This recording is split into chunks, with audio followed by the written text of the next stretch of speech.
Oi, gente, bom dia então. Eu estou aqui hoje substituindo parcialmente a professora Mariana da FTB, que ela teve um imprevisto. Então, só para dar dois informes principais. Um, que as aulas gravadas elas vão depois serem disponibilizadas no canal do YouTube do Fórum Nacional de Coordenadores.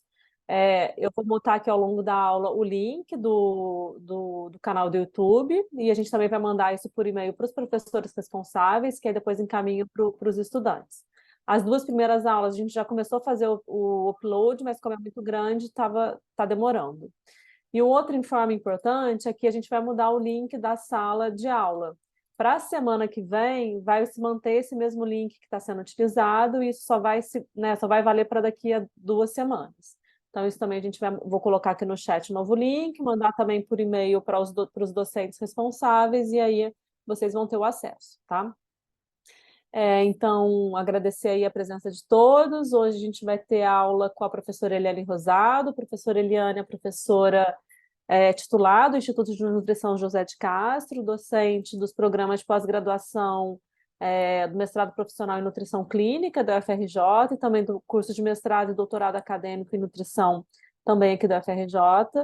A Eliane tem uma experiência grande com o estudo de microbiota, principalmente com pacientes obesos. Então, Eliane, agradecer a disponibilidade em compor a disciplina e participar aqui conosco da aula. Eu vou liberar aqui o compartilhamento e aí, quando você quiser, pode ficar à vontade, tá? Obrigada, Mariana, né? Obrigada a todos aí. Já estamos com 166, né? Então, eu gosto da aula mais dinâmica, de compartilhamento, só que devido ao número de pessoas, como a gente tem feito, a gente deixa aí as perguntas para o final. E no meu primeiro slide vai ficar disponibilizado também meu e-mail, que fora do momento aqui da aula, que é muito curto, vocês podem me procurar. E também, o professor Erasmo perguntou aí, eu vou disponibilizar aqui no final da minha aula o PDF dos meus slides. Eu coloco lá no grupo nosso da disciplina, e aí, se vocês quiserem, poderão disponibilizar aí para os alunos, tá? No PDF da aula tem todas as referências que eu usei durante a aula. Então, e a maioria delas, né, está disponível no PubMed, e então aí eu acho que as pessoas ficam com mais material, né? Bom, então agradeço também o fórum, né, pela organização dessa disciplina, que é um sonho que a gente vem tendo há um tempo, apesar da professora Mariana falar, né, da minha área de interesse, é mais interesse do que conhecimento, porque microbiota é um mundo. Mas eu não vou falar hoje de microbiota, eu vou falar de genômica nutricional, que inclui também estudos de microbiota, e diferente do restante da disciplina, que vai ser muito mais direcionado à microbiota, né? Então, algumas coisas que eu vou falar na aula de hoje, eu sei que vão ser abordadas mais à frente com mais detalhes, mas vão ser abordadas mais na temática de microbiota e não de genômica de uma forma geral. Então, vou tentar aqui falar realmente em 1h40, 1h30, que é um assunto muito amplo. Vou colocar aqui a tela, a, a aula, e aí ó, eu não vou ficar vendo toda a turma. Eu estava com um probleminha aqui no meu PowerPoint. Vocês conseguem visualizar a tela inteira? Não, tá só o slide. É Compartilha seu sempre assim. desktop todo. É, eu vou colocar então nesse livrinho aberto, que aí agora vocês veem, né? Agora Isso, deu vemos. certo, tá, tudo bem. Então tá. Agradeço aí a Mariana pela apresentação, né? É um tema, a microbiota é algo que eu tenho trabalhado sim nos últimos anos, talvez 7 anos, mas genética e nutrição, interação gene-nutriente, eu já estou trabalhando há uns 21, 22 anos, que desde que eu fiz o meu doutorado, e eu em Pamplona, e aí eu venho na UFRJ, desde que entrei nos programas de pós-graduação. O primeiro que eu entrei foi o PPGN, né, o acadêmico. Eu já venho trabalhando, né, nessa temática de genômica nutricional. Claro, mais direcionado à doença e mais especificamente com obesidade. mas a gente tem é, se arriscado aí em outras áreas também dentro da genômica. É um desafio, genômica é um assunto muito amplo. Nós da nutrição, de uma forma geral, temos pouca formação da parte genética na graduação, então pode ser que algumas dúvidas permaneçam. Eu parti do princípio que todos aqui se lembram das noções básicas lá de síntese proteica, né? Transcrição, tradução. Então, estou partindo do princípio que todo mundo se lembra disso, então eu me organizei nessa aula para definir rapidamente alguns itens, né, alguns temas, o que é genoma, gene, genótipo, fenótipo, nutrigenética e nutrigenômica, que vai ser o foco principal aqui da aula. Não tem como falar de todas as ômicas aqui, tá? Epigenética, é, metabolômica, a própria microbiota intestinal entra aqui também, das ciências ômicas, então o foco maior será de nutrigenética e nutrigenômica. Depois de definir, vou falar rapidamente sobre a expressão gênica, porque quando a gente fala de nutrigenômica, a gente precisa entender o que é expressão gênica. Vou falar um pouquinho dos polimorfismos genéticos barra mutação, né? Definir quando é que a gente fala mutação, quando é que a gente fala polimorfismo e alelo de risco, porque quando a gente fala de nutrigenética, a gente tem que abordar polimorfismo, e nutrigenômica, a gente tem que abordar a expressão gênica. Também, 2, 3 slides, comentar sobre o projeto Genoma Humano e os estudos de associação genômica, porque eles são a base de tudo que nós temos hoje sobre, sobre genômica nutricional. Então, hoje é possível trabalhar com um tema tão complexo e caro ainda, mas que viável, a partir dos resultados do projeto Genoma Humano e dos estudos de associação genômica que vêm sendo ainda feitos. E aí eu vou explicar no final, para não ficar assim tão teórico e distante, principalmente para quem não trabalha no tema, eu vou explicar algumas aplicações, vou mostrar algumas aplicações da nutrigenômica e da nutrigenética na obesidade, vou falar apenas de 2 genes, na doença cardiovascular também apenas 2, e um pouquinho sobre massa muscular. Eu selecionei esses 3, obesidade por ser uma pandemia e por eu trabalhar com ela. Doença cardiovascular também, em termos de número de mortes, todos aqui sabem a importância que ela tem.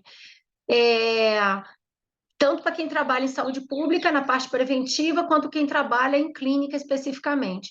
E massa muscular, que é um tema também que tem ganhado muita relevância, e os estudos de genômica têm sido feitos com muita frequência quando se trabalha com atletas de alto rendimento, pensando em massa muscular, mas não vai ser meu foco aqui, e sarcopenia, que já é um tema que a gente tem levantado muito, aí quem trabalha com clínica sabe, quem trabalha com geriatria tem trabalhado bastante com sarcopenia, e no pós-Covid a gente se depara de novo com a sarcopenia, particularmente naqueles pacientes que tiveram Covid mais grave. Então, sarcopenia também é um tema extremamente relevante no dia a dia nosso aí como nutricionista. Então, eu vou citar alguns exemplos aqui nessas situações da aplicabilidade da genômica nutricional. Bom, então a genômica nutricional, deixa eu só tirar a tela aqui. Tá. A genômica nutricional, né, nada mais é que a integração da genômica com as ciências nutricionais. E aí eu posso estar trabalhando, assim como microbiota, na saúde e na doença, pensando em prevenção de doença e pensando também em controle ou melhora do controle de algumas doenças, tá? Então, esses estudos dessas interações despertou interesse pela complexidade das respostas do genoma às alterações nutricionais. Apesar de termos os guidelines hoje em dia, os guias que nos direcionam como eu devo agir na hipertensão arterial, na obesidade, na dislipidemia, a gente sabe que as pessoas respondem de forma diferenciada. tá? E é muito complexo. Antes a gente explicava muito mais baseado na fisiopatologia, na bioquímica, e hoje a gente sabe que tem alterações genéticas que fazem com que as respostas sejam distintas. E sabendo disso, e depois do mapeamento do genoma humano, a gente começou a criar essa expectativa de aumentar a eficácia das intervenções nutricionais, tanto em estudos individuais, né, estudos mais clínicos, quanto em estudos populacionais. Hoje a gente tem a genômica aplicada no individual, tem os testes genéticos, que eu não vou ter tempo de falar aqui hoje, mas tem muitos testes genéticos sendo feitos, às vezes de forma apropriada, às vezes não, porque a gente vai ver aqui na aula de hoje que o teste genético não é essencial para todas as pessoas, mas também temos também estudos grandes de genômica em nível populacional, que eu acho extremamente importantes, né? Então, quando eu falo eficácia das intervenções, a gente vai entender nos exemplos que eu vou falar mais para o final da aula, que algumas pessoas podem necessitar de uma quantidade maior de um determinado nutriente, de algum composto bioativo e até de algum medicamento, dependendo se ela possui ou não alguma alteração genética. Então, pensando nisso, pode ser que a gente precise complementar os atuais guias alimentares que nós temos para determinados grupos de pessoas, tá? E aí, como eu falei, eu iria começar falando um pouquinho da diferença, né? Genoma com gene. Então, o genoma nada mais é que o conteúdo total de DNA que eu tenho na minha célula. Então, é todo o meu material genético, é o meu genoma. Quando eu falo que o projeto Genoma Humano mapeou o genoma humano, ele mapeou todas as nossas sequências de DNA, tá? Lembrando que 99% do nosso DNA está presente no núcleo da célula e apenas aí 1% na mitocôndria, tá? E gene já é uma parte do genoma. Então, o gene é uma sequência de DNA cromossômico, lembrando que nós temos ser humano possui 22 pares de cromossomas, mais os cromossomas sexuais. Então, em cada um desses cromossomas, nós temos várias sequências de genes, sequências de DNA, que vão traduzir, né, uma proteína específica, um polipeptídeo. Então, por exemplo, eu tenho um gene lá num cromossoma que vai transcrever um RNA mensageiro que vai para o citoplasma traduzir uma sequência de aminoácidos, por exemplo, para dar da proteína insulina, ou de uma leptina, ou de uma grelina, ou colecistoquinina, enfim, vários polipeptídeos que nós temos, alguns deles hormônios, tá? E pode também produzir uma molécula funcional de RNA, tá? Então, em cada cromossoma nós temos vários genes, e o conjunto desses cromossomas e genes completa o nosso genoma. Cada um de nós tem um genoma um pouquinho diferente, né? A sequência, o genoma é o mesmo, né? O ser humano, nós temos o genoma, mas nós temos sequências do DNA aí que podem diferir um pouquinho de um para o outro. Eu vou explicar um pouquinho melhor mais à frente.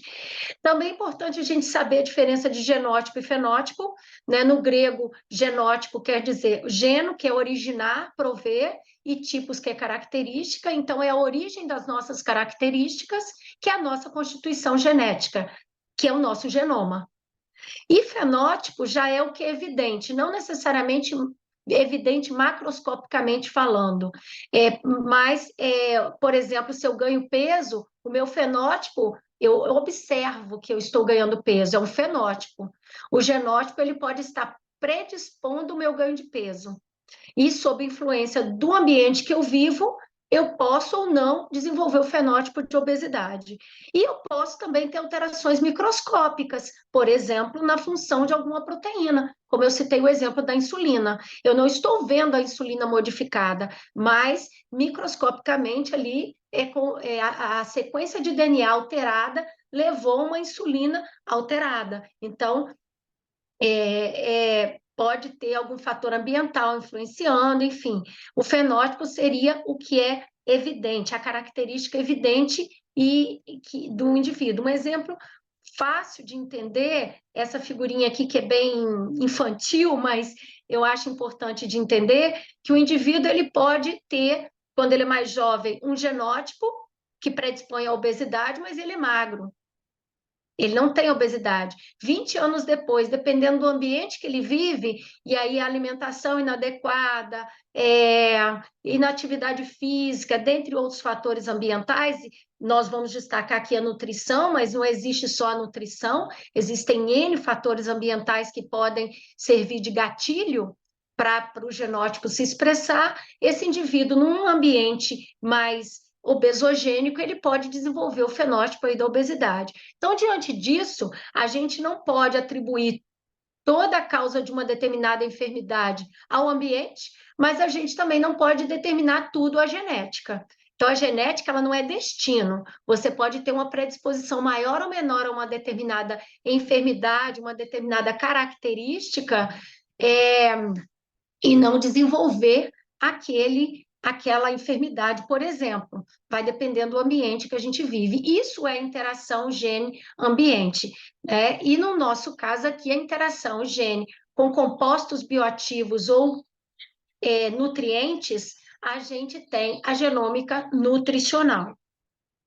Também é importante a gente diferenciar o que é nutrigenética de nutrigenômica. A gente tem o hábito de falar nutrigenômica para tudo, mas tem uma pequena diferença. Por isso que daqui a pouco eu vou falar um pouquinho de polimorfismo e expressão gênica. A nutrigenética é o impacto que uma variação do gene vai ter na resposta aos meus requerimentos. Lá na frente na aula eu vou dar 2 exemplos de genes relacionados ou candidatos ao risco cardiovascular, ou que aumenta o risco cardiovascular. E nós vamos ver que tem situações de alterações genéticas que o indivíduo pode responder melhor ou pior, por exemplo, a uma suplementação com óleo de peixe, para reduzir LDL colesterol. Algumas pessoas suplementam, quem está na prática clínica sabe disso, e funciona, reduz, outros nem tanto. Mesma coisa a dieta DASH para hipertensão arterial. Alguns usam o plano alimentar DASH, tem uma redução considerável da pressão arterial, outros nem tanto. Então, isso daí, a dieta é igual para todo mundo, mas algumas pessoas têm variantes genéticos que podem impactar nessa resposta que o indivíduo tem. Então, isso é nutrigenética, é o impacto da variação do gene. Nutrigenômica já é a ação do componente ambiental, que no nosso caso aqui, a dieta, compostos bioativos, na expressão do gene. É a dieta funcionando como ligante natural. Eu vou citar um exemplo na obesidade de um gene que eu trabalhei até no meu doutorado e trabalhei aqui na UFRJ também, que dependendo do tipo de lipídio que eu estou ingerindo, um lipídio é um ligante, é um melhor ligante para o gene do que outro lipídio. Então, quando eu estou ingerindo mais daquele lipídio na dieta e eu tenho gene sem alteração, sem polimorfismo, eu posso aumentar a expressão daquele gene.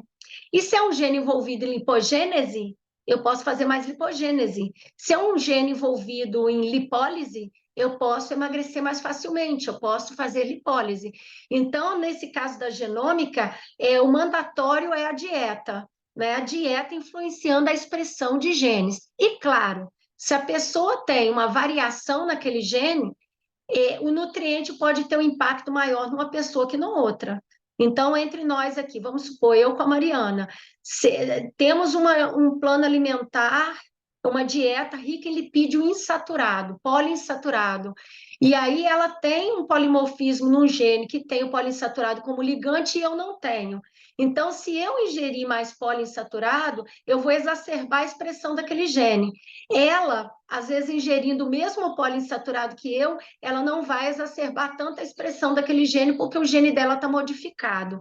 Tá? Então, só um exemplo aqui, que mais à frente eu vou falar, a expressão do gene também ela pode ser influenciada pela presença do polimorfismo. Então, a gente acaba, muitas vezes, misturando nutrigenética com nutrigenômica, mas é importante a gente saber que são coisas diferentes. E aí, nesse sentido, resumindo o que eu falei, né, os componentes nutricionais, eles podem influenciar a expressão de genes, porque alguns nutrientes ou compostos bioativos são considerados ligantes naturais. Vocês vão entender daqui a pouco, para quem não é da área, o que é ligante sintético ou natural, mas adiantando aqui, o ligante sintético poderia ser um medicamento, o ligante natural que a gente está trazendo aqui é um nutriente, é um composto bioativo. E também a presença ou não do polimorfismo também vai alterar a expressão do gene. Diante dessa situação, eu posso ter uma influência maior na minha ingestão alimentar, eu posso ter mais fome, outra pessoa ter mais saciedade com determinada refeição, eu posso ter uma resposta metabólica diferente da outra pessoa, eu posso necessitar mais de um nutriente do que outra pessoa. Eu vou falar no final da aula, o penúltimo e último slide, sobre sarcopenia e receptor de vitamina D. Então, eu vou dar esse exemplo lá, tá? Que algumas pessoas vão precisar de uma quantidade maior de vitamina D para poder ter os mesmos efeitos benéficos da vitamina D no organismo, porque ela tem uma sensibilidade à vitamina D menor que outras, então o requerimento individual diferente, assim como a eficácia dos fatores dietéticos como agente protetor, que eu acabei de falar aqui do óleo de peixe, né, do ácido graxo poliinsaturado da série 3, eu acabei de falar aqui da dieta DASH, do plano alimentar DASH, ou seja, pode ser mais protetor para uma pessoa do que para outra. E aí, no início da aula, eu falei dos guias alimentares.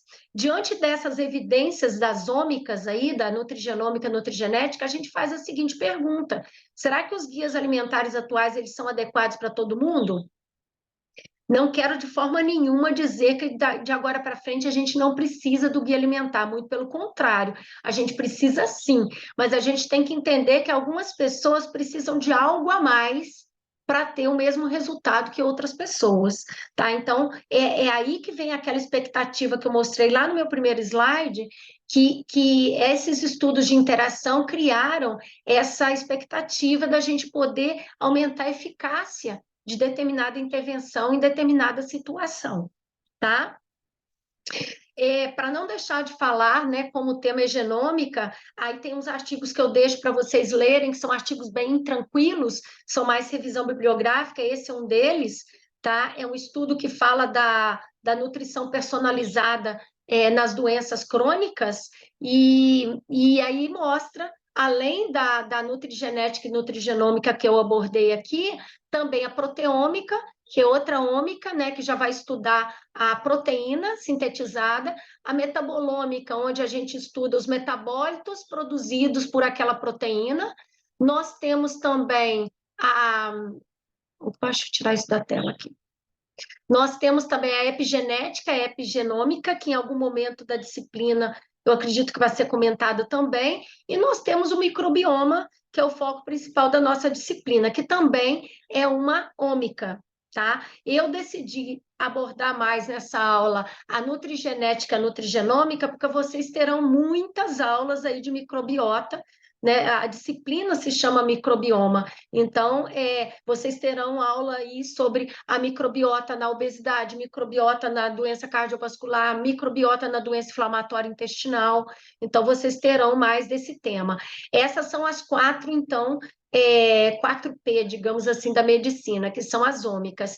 E aí, nós denominamos essa união dos indicadores básicos com essas ômicas para direcionar uma nutrição mais personalizada.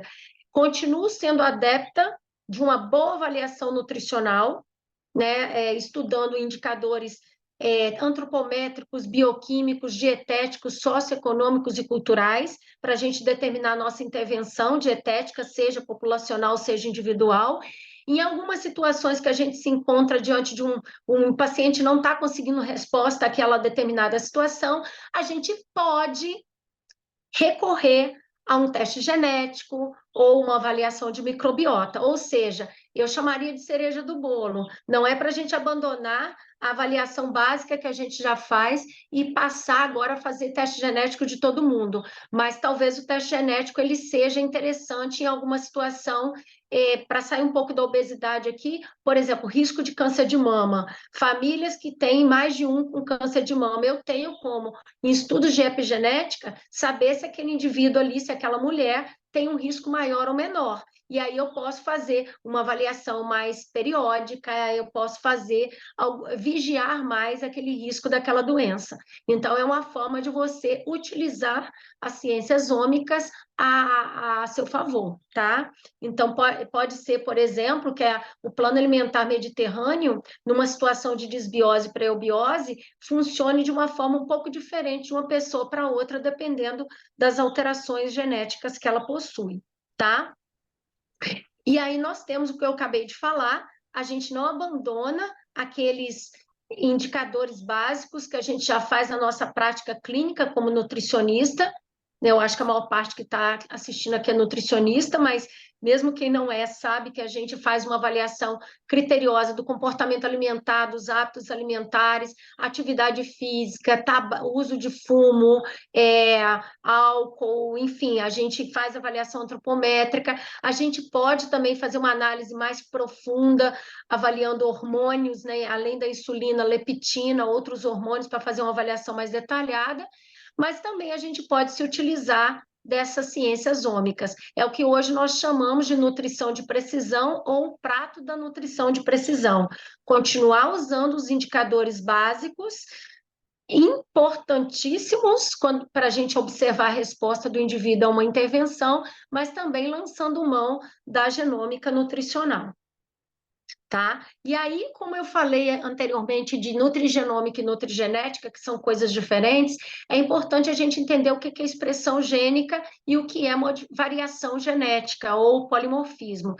Quando a gente pensa na própria fertilização, né, a origem da vida, nós temos uma célula somente, que no decorrer do desenvolvimento desse indivíduo vai gerar células completamente diferentes. Eu trouxe exemplo aqui de uma célula da glia, né, sistema nervoso, um linfócito, uma fibra muscular, um músculo cardíaco, ou seja, o nosso próprio organismo já tem mecanismos de ligar e desligar genes ao longo da nossa vida, que eu vou falar um pouquinho mais adiante. Ou seja, em determinado momento, eu preciso diferenciar minhas células. Dependendo de onde essa célula se encontra, ela vai ter uma característica de célula cardíaca, de célula nervosa, de célula do sistema imunológico. Então, o próprio organismo já tem uma forma de regular a expressão dos genes, tá? Nesse sentido, quando a gente pensa em genes de uma forma geral, eu posso ter genes que podem estar expressos, chamados genes de manutenção. Eles são expressos a vida inteira, de forma basal, ele não tem aqueles picos de expressão alta e baixa, mas ele se expressa de forma basal em todas as células, até para manter o indivíduo vivo, funções básicas. E eles contribuem exatamente para manter a função dos órgãos.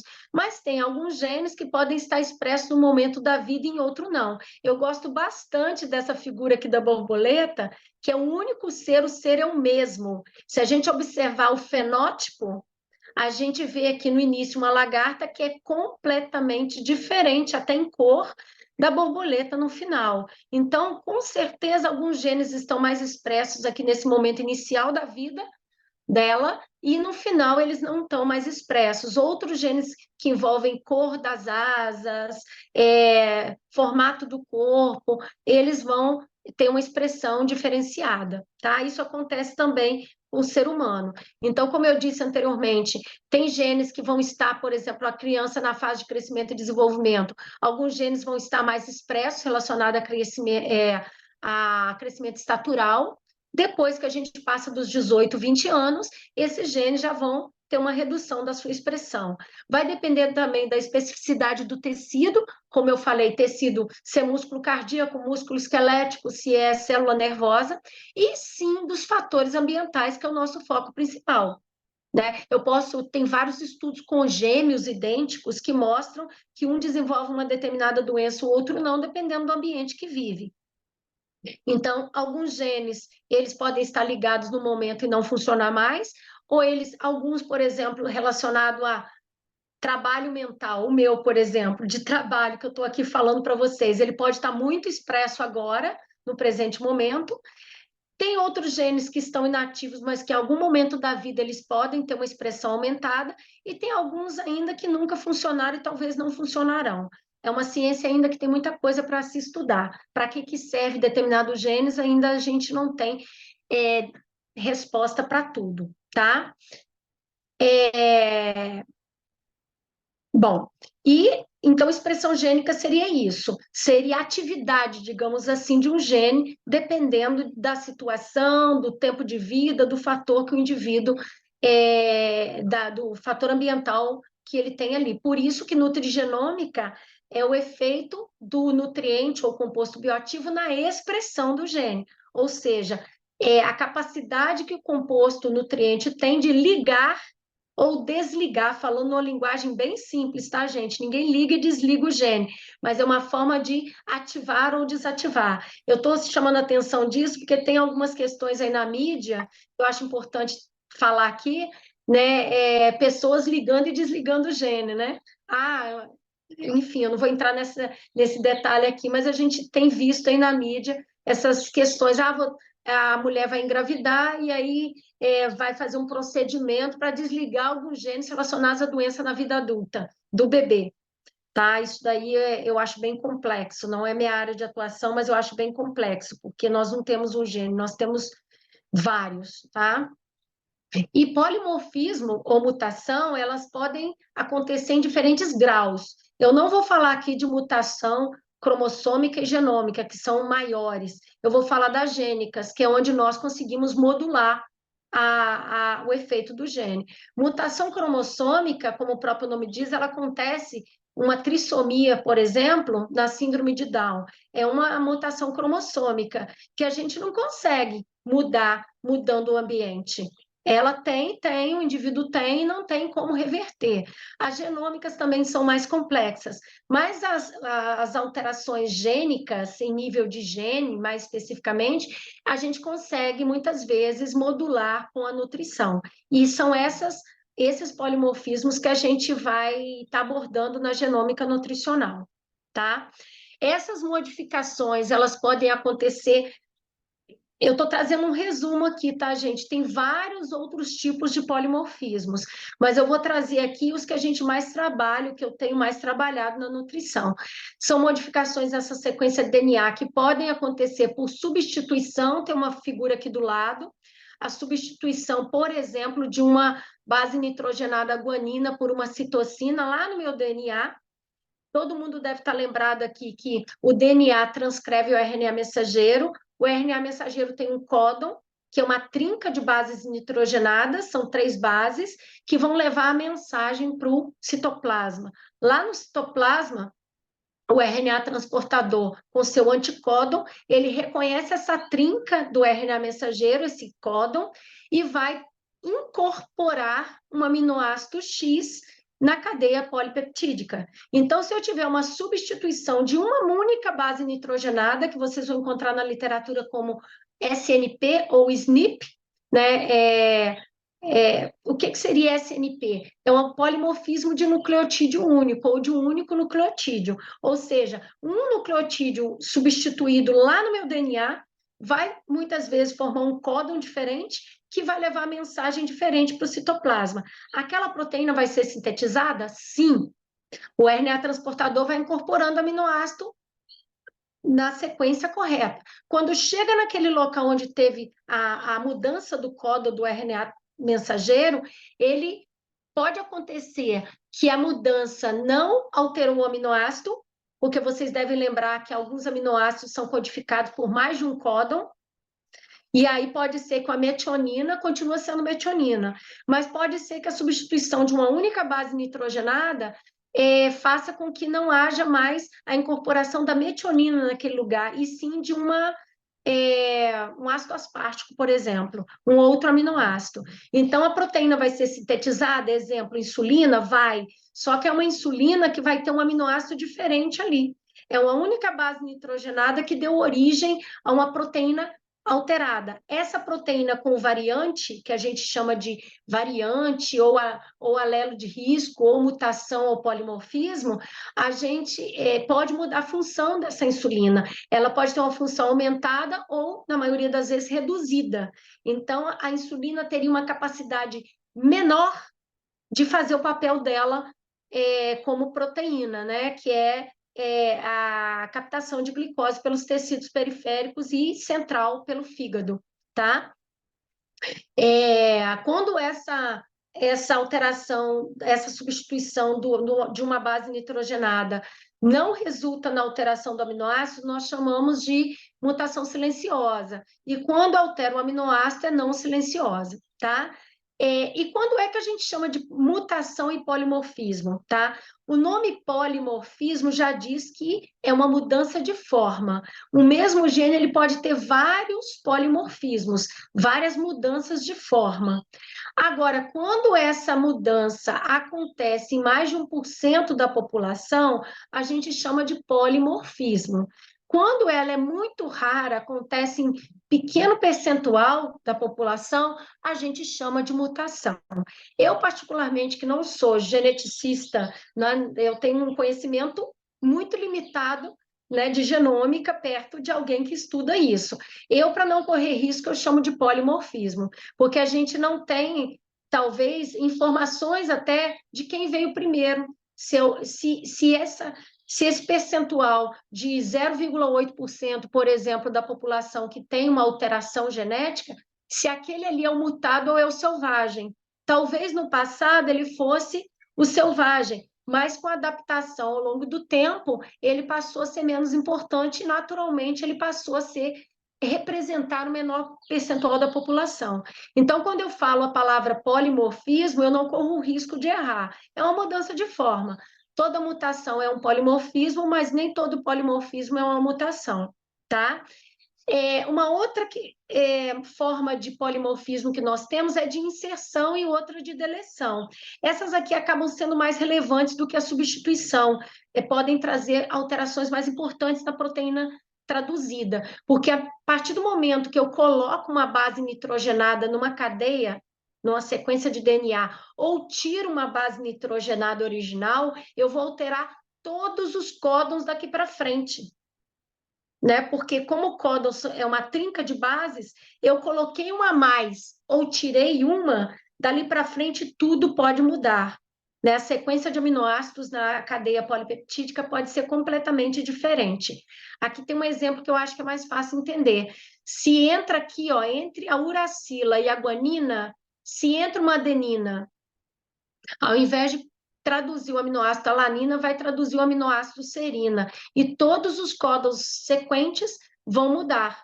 Então, toda a sequência aqui do polipeptídeo vai ser alterada. A mesma coisa se entre a citocina, cadê aqui, ó?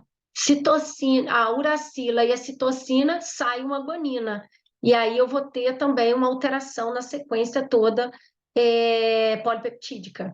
Tá? Então, esse é um exemplo, esses dois são exemplos de inserções e deleções. E eu trouxe de uma forma esquemática aqui para a gente entender o que eu mais vou falar aqui na aula, que é a substituição. Por exemplo, aqui, que foi até uma substituição que eu trabalhei de um receptor beta-adrenérgico no meu doutorado.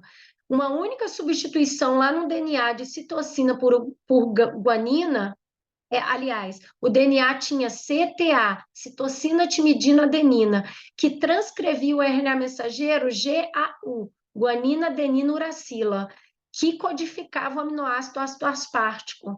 Se no lugar da citocina eu tenho uma timidina ou timina, eu vou transcrever um RNA mensageiro diferente e, ao invés de incorporar ácido aspartico na cadeia polipeptídica, eu vou incorporar asparagina. Então, é um tipo de polimorfismo de um único nucleotídeo que vai mudar a sequência de aminoácido lá da minha proteína, que é o produto, o polipeptídeo final que me interessa, tá? O símbolo é SNP ou SNP, que quer dizer polimorfismo de nucleotídeo único ou de um único nucleotídeo, que são responsáveis pelas diferenças entre nós aqui, tá? E nós todos temos um polimorfismo, pelo menos a cada 1.200 pares de bases que nós temos no nosso DNA, tá? Esse polimorfismo, ele pode alterar a estabilidade do DNA ou ele pode mudar, como eu mostrei agora, a estrutura e a função da proteína traduzida. Isso vai fazer com que nós aqui tenhamos uma resposta diferente a um determinado medicamento, tem gente que é mais sensível que outros, uma predisposição maior ou menor a uma doença e até um panorama de evolução da doença. Tem pessoas que recebe um diagnóstico, por exemplo, de câncer. É claro, depende do tipo de câncer, do estado nutricional da pessoa, depende de vários fatores, mas pode ter relação também com alteração genética. A evolução daquela doença é muito maior, mais rápida numa pessoa que não outra. Tem alguns estudos também sobre esclerose lateral amiotrófica, ela que mostra, e vocês já devem ter visto, pessoas que vivem muitos anos e outros que já têm uma sobrevida bem menor, tá? E diante dessa situação vem as intervenções personalizadas ou a nutrição de precisão que eu mencionei anteriormente. Espero que eu não esteja falando muito rápido, gente, mas como vai disponibilizar a gravação e é um tema amplo, eu quero chegar nos exemplos, estamos num tempo bom, e então eu estou acelerando porque eu prefiro ficar no final para esclarecimento de dúvidas, caso vocês tenham, tá? Então, peço desculpas para quem não é da área, porque pode ser que não esteja entendendo muito bem, por isso que eu estou atualizando alguns conceitos aqui, mas eu fico à disposição, tá? Bom, então a gente entendeu mais ou menos o que é polimorfismo, e aí, para trazer um pouco para o lúdico ou para a nutrição, eu trouxe um exemplo aqui. A pessoa, descobri que eu tenho um polimorfismo de um gene, e agora, o que será da minha vida? Né? Eu vou continuar tendo a proteína? Vou, normalmente. Aqui eu trouxe um exemplo de um bolo de laranja. É o mesmo bolo de laranja, um pouquinho diferente, que um tem uma laranja decorando e o outro não. Então, assim, uma pessoa não tem um polimorfismo de um gene, a proteína continua sendo sintetizada, mas se ela tiver um polimorfismo, ela pode ter aquela proteína um pouquinho alterada, tá? Então, um exemplo assim mais simples, mas para a gente entender que ter um polimorfismo, como eu falei lá atrás, genética não é destino. A gente consegue, se for um polimorfismo ou chamado mutação gênica, a gente consegue modular. Aí está a importância da nutrigenômica e da nutrigenética. Diferente de uma mutação cromossômica, que não dá para a gente mudar com modificação ambiental, tá? Falei síndrome de Prader-Willi ou síndrome de Down, que são trissomias cromossômicas, então realmente não dá para a gente modular. Aqui a gente vai falar mais desses polimorfismos de um único nucleotídeo, tá? Bom, então essas definições básicas eram muito importantes para a gente poder dar os exemplos finais, e eu não poderia deixar de falar desse projeto Genoma Humano, que proporciona tudo que eu estou falando aqui hoje, inclusive a disciplina nossa, né? A partir do projeto Genoma Humano, muita coisa desenvolveu na área de genômica, tá? E a microbiota, eu sei que na microbiota a gente está falando de material genético das bactérias, mas até o efeito no ser humano é importante. Nós temos um projeto grande que a gente está trabalhando com obesidade grave e bariátrica, cirurgia bariátrica, tem até aluno meu aqui na turma, que a gente está fazendo microbiota intestinal e a gente está avaliando também vários genes. E a gente pretende, não sei como vai ficar essa estatística depois, aí não é por...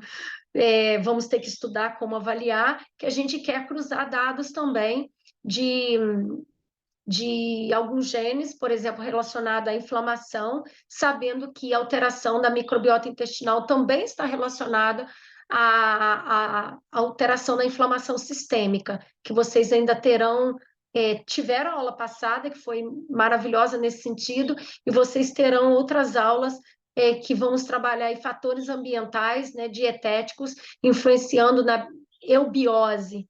E aí vocês vão ver a questão dos lipopolissacarídeos e dependendo do genoma, do genótipo do indivíduo, mais inflamatório, menos inflamatório, isso pode também ter um cruzamento aí com os estudos de microbiota. E o projeto Genoma Humano, ele é da década de 90, mas ainda tem muita coisa dele sendo publicada.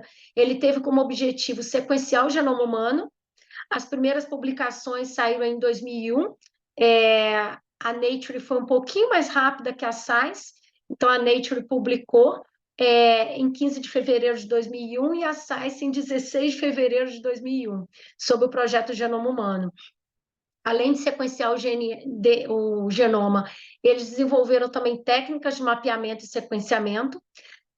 Quando eu terminei meu doutorado foi em 2003, foi no auge desse projeto Genoma Humano, e quando eu trabalhava com polimorfismo, a gente fazia em gel de agarose, tinha que fotografar em sala escura. Hoje, quem trabalha com esse tema, nós, na UFRJ, fazemos com PCR em tempo real, né? Então, hoje a gente evoluiu bastante. Mesma coisa, microbiota. Quando eu comecei a trabalhar com microbiota, eu usava PCR. Hoje a gente já faz sequenciamento 16S, ribossomal. Então, todas essas técnicas tiveram origem nesse projeto Genoma Humano e vocês terão uma aula, né, direcionada para isso. Também sequenciar o genoma em 5 modelos, né, nível tecidual, celular, e também, muito importante, investigar questões étnicas, legais e sociais, porque a gente está trabalhando com material genético. Então, o projeto Genoma Humano ele foi muito importante nesse sentido. E aí, o que a gente consegue observar hoje, que entre nós aqui, nessa sala toda, nós temos 99,9% de similaridade entre a gente, nosso material genético, nosso genoma. E essa variação de 0,1% que cada um de nós tem, pode ser que para mim não faça nenhum efeito, pode ser que para outra pessoa, dependendo da variação que ela tem uma suscetibilidade maior ou menor. Então, esse mapeamento, sequenciamento do genoma humano, hoje nos permite, tem várias empresas que nos fornecem já os kits. Eu falo, eu quero avaliar o polimorfismo de um gene X. Então, eles já têm ali a sequência, eles já conhecem a sequência do DNA e já vão me fornecer os materiais necessários para identificar aquele polimorfismo específico no indivíduo. Hoje a gente pode trabalhar com sangue, com saliva, bem mais fácil. Uma coisa importante também aqui, eu trabalhei com expressão gênica num projeto só, porque expressão é muito mais difícil de trabalhar. Nutrigenômica é mais difícil de trabalhar do que nutrigenética, porque para fazer a expressão de gene, para avaliar a expressão, eu tenho que colher um tecido onde o gene é expresso. Então, eu trabalhei com o gene, que eu vou citar um exemplo daqui a pouco, que ele é expresso no tecido adiposo. Então, a gente tinha que tirar com biópsia, né, com um equipamento especificamente dentro do hospital, a gente tinha que tirar um pedacinho de tecido adiposo da região glútea das mulheres que participavam do projeto. Imagina se eu estou trabalhando com um gene que é expresso no sistema nervoso. Não dá para trabalhar com o ser humano. Um gene que é expresso no fígado, né? Eu tenho que fazer uma biópsia de fígado para coletar o material. E polimorfismo, não. Hoje a gente trabalha, eu trabalhei com sangue no meu doutorado, mas hoje a gente trabalha com saliva. Então, muito menos invasivo. E com saliva, eu não preciso de nitrogênio líquido, né? Porque a expressão gênica eu trabalho com RNA, então eu preciso congelar imediatamente a -80. E com polimorfismo, não, eu posso trabalhar com saliva, pode ficar até temperatura ambiente um tempo, e eu tenho me dedicado mais à nutrigenética, tá? Identificar polimorfismo é mais fácil do que avaliar a expressão gênica, tá? E os estudos de associação genômica que eu vou citar aqui para vocês, e vou incentivar a leitura também. Nós temos estudos grandes, mas eu vou citar um deles aqui, que é o GWAS, que é um estudo de associação genômica ampla, e temos também estudos de associação epigenômica ampla, tá? Dentre os estudos de associação genômica ampla, eu recomendo que vocês leiam esses dois artigos. Um que fala do HapMap, que é um projeto também multicêntrico, importantíssimo. Eles detectaram 2,5 milhões de polimorfismos, então já estão detectados, então facilita muito a gente identificar para a gente avaliar. E depois, na sequência, veio também o projeto Mil Genomas, que foi além, detectou 40 milhões de polimorfismos, incluindo aqueles com baixa frequência. Então, isso aqui foi importantíssimo para os estudos de doenças raras, que têm um papel genético importante, porque o projeto HapMap, ele priorizou aqueles polimorfismos maiores, né, mais frequentes. E o Mil Genomas já pegou doenças raras também. Então, vale a pena a leitura, todos dois publicados na Nature, tá? Um em 2003, outro em 2015 aqui, mas tem outras referências sobre o Mil Genomas e o HapMap. Mas, para quem é da área, eu recomendo fortemente a leitura desses dois artigos, tá? Que mostram o que nós temos hoje, que é super simples, que a gente compra o kit e faz a avaliação, esses estudos colaboraram muito com nossos estudos atualmente. Então, eu vou para os nossos exemplos, tá? Um pouquinho da aplicabilidade disso tudo que eu falei até agora. Então, a genômica nutricional na obesidade. Eu vou fazer uma breve introdução aqui, mais para. Claro, eu trouxe esse assunto porque é um assunto que eu adoro, é um assunto que eu trabalho, mas ele é justificável, tá? Nós temos aí dados do Atlas Mundial de Obesidade, publicado agora em março de 2022, e nós vimos que em 2023 a previsão, em 2023, nós temos 1 em cada 5 mulheres e 1 em cada 7 homens com obesidade.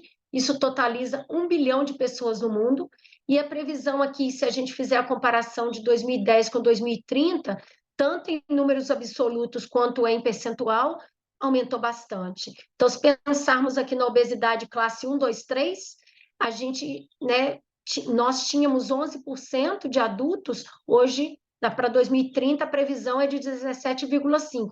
Vejam bem que isso é uma média mundial. Temos países, no caso da América Latina, Peru, que tem baixíssimo percentual de obesidade mais grave, principalmente. No Brasil, nós já temos muito. Então, quando a gente vai para a média, parece pouco, 17,5%, mas o Brasil não está, infelizmente, entre os percentuais mais baixos. E temos também, para quem não sabe, a classificação de obesidade grau 4, que é IMC acima de 50, e obesidade grau 5, que é IMC acima de 60 quilogramas por metro quadrado. Esses percentuais também estão aumentando muito na população, que é o que a gente chama de obesidade grave. Tá? Então, é uma doença que tem que ser muito estudada ainda, e principalmente pelo fato dela ser multifatorial, o que dificulta muito o controle dela. E se a gente observar a previsão aqui, tanto em mulheres quanto em homens, é que em todos os continentes a previsão é que a obesidade vá aumentando cada vez mais. E, para piorar a nossa situação, pensando em Brasil, metade de todas as mulheres que vivem com obesidade vivem em esses 11 países e o Brasil está no meio. O Brasil está aqui em 1, 2, 3, quarto lugar. E também, entre os 9 países com mais obesidade, o Brasil está no meio também, pensando no sexo masculino. Então, é preocupante. Da América Latina, nós temos aqui Brasil, México, temos também a Colômbia e temos também a Argentina, tá? Os mais aí importantes em termos de obesidade, né, em quantidade.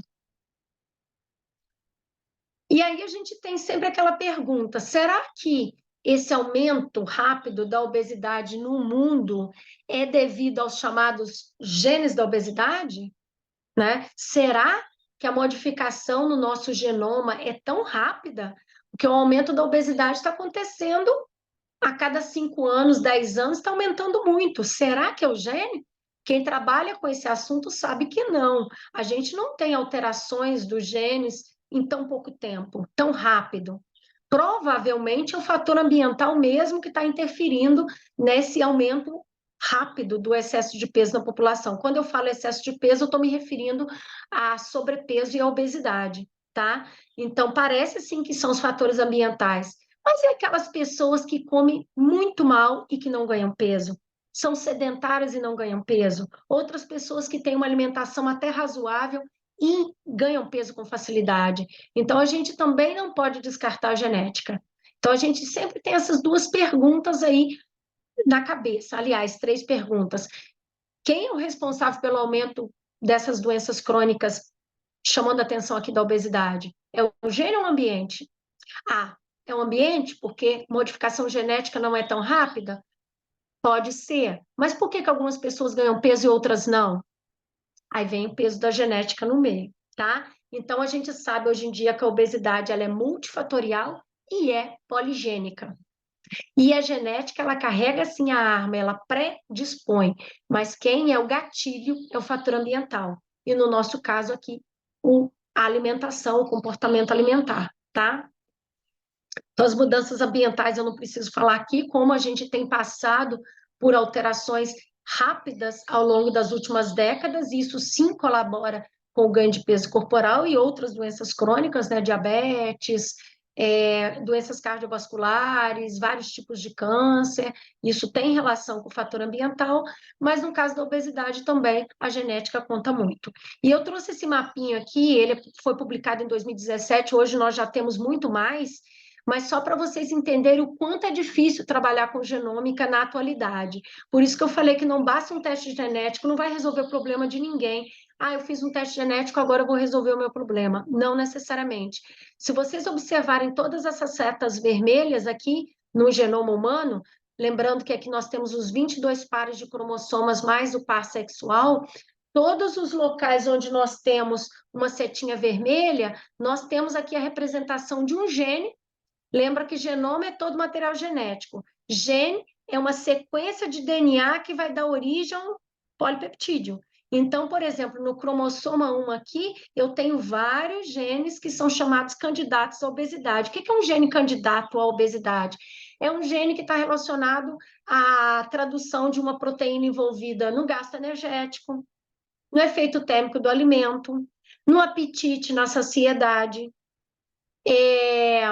na adipogênese, na lipólise, na lipogênese, lipólise, na diferenciação do adipócito, de adipócito imaturo para adipócito maduro, na inflamação. Então, genes, por exemplo, receptor adrenérgico, gene da insulina, da leptina, do receptor de leptina, que está relacionado a controle do apetite, gene que codifica a grelina, que é um hormônio orexígeno, gene que codifica um fator de necrose tumoral, que é o TNF-alfa, que tem efeito inflamatório. Então, todos esses genes que têm relação com gasto energético, apetite, metabolismo, eles podem ser considerados candidatos. Então, em 2017, nós já tínhamos aí cerca de 127 genes que aumentam a suscetibilidade genética ao ganho de peso.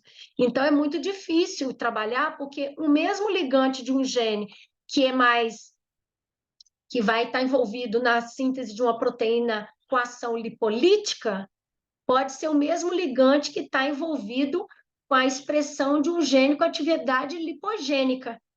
E aí, imagina eu orientar para um paciente, pode comer, mas não pode. Esse mesmo ligante, ele pode ser ligante de mais de um gene. Então, fica muito difícil a gente modular isso via dieta ou ainda. Esse artigo aqui é um artigo que eu deixo também para ler, mas é um artigo bem mais difícil de ler, tá?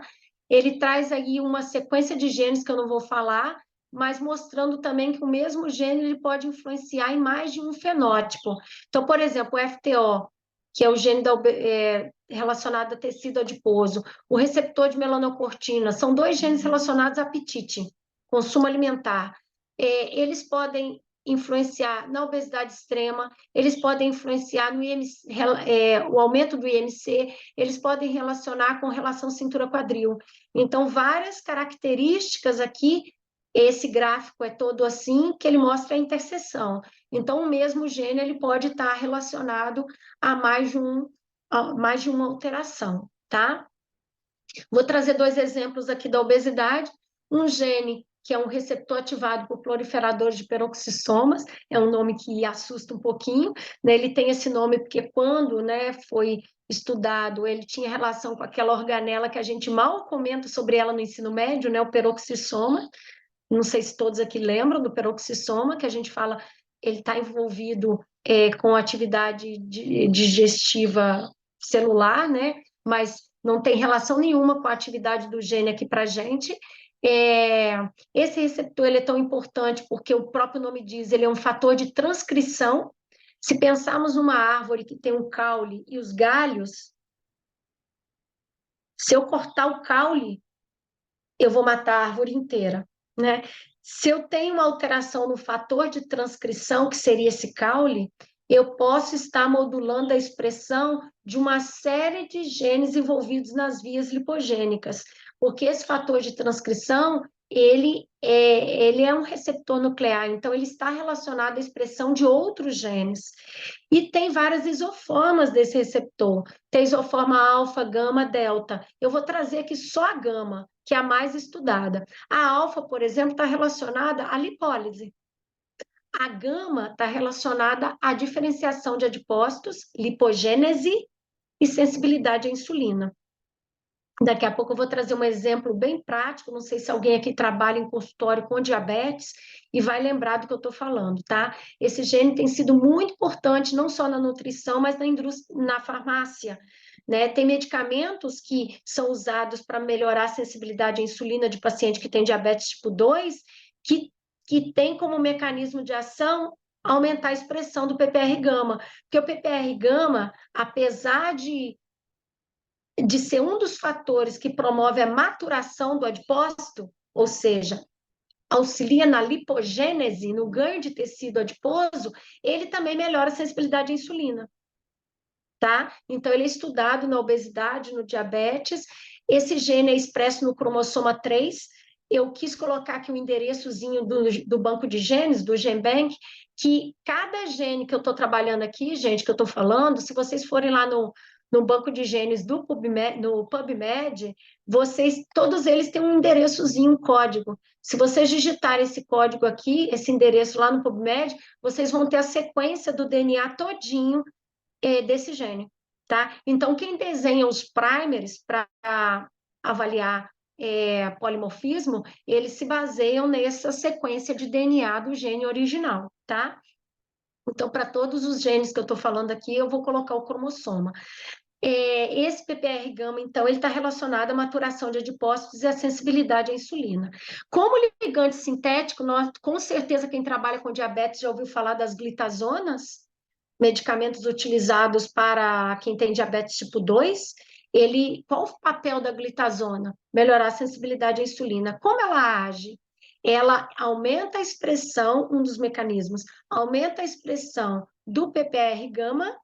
O PPR-gama vai aumentar a proliferação de adipócitos.